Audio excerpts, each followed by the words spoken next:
and then lose entire dynasties as Muhammad was trying to mention. So we do have this pre-dynastic, prehistoric barrier in area called the Toshka.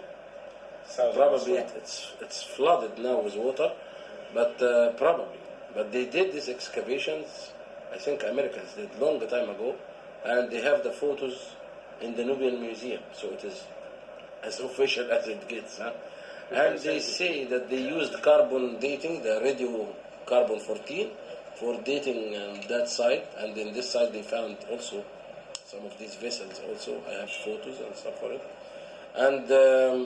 And they dated the site with carbon 14 to between 12,000 and 14,500. This is not my data, this is the data done by officials, and the result of this research is displayed in the Nubian Museum in Aswan. So that's not my data.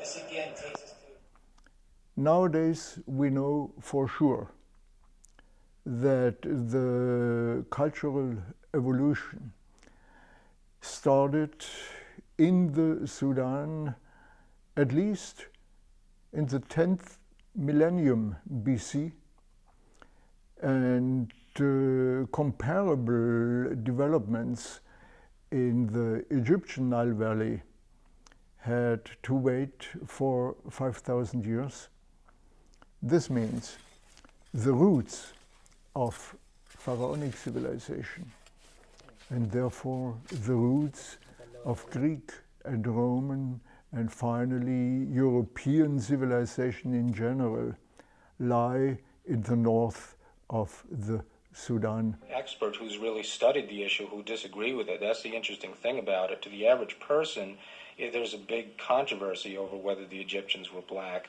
But I was in a debate, for instance, with Mary Lefkowitz. Now, she wrote a book called Not Out of Africa, in which she purported to debunk supposedly all the Afrocentric claims, and she's always held up as the Bible of the anti-Afrocentrists. Now, I debated her on the Armstrong-Williams show, and I asked her directly, and Armstrong asked her directly, were the Egyptians black? And she actually admitted that they were. No, they were dark skinned, but they were not black. But they are not Negro.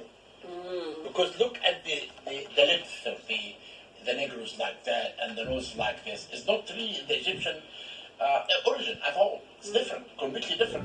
The seed that sprouted very quickly.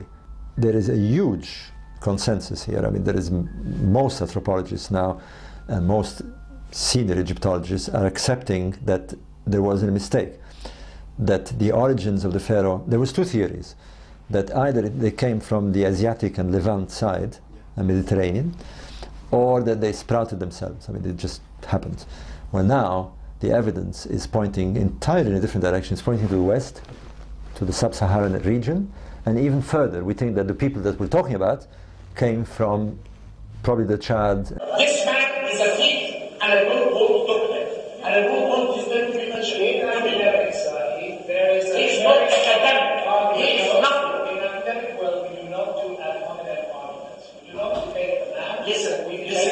Listen, the matter is debated really and closed. It is debated closed. It's closed in Chicago by all Australian, by everyone. Then you don't want to hear it. Exactly, I don't want to hear it. Shame on you. No, please, don't say this.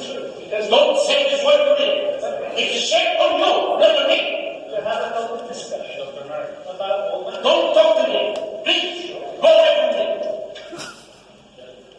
Shame on you. Why is it shame on me? Why?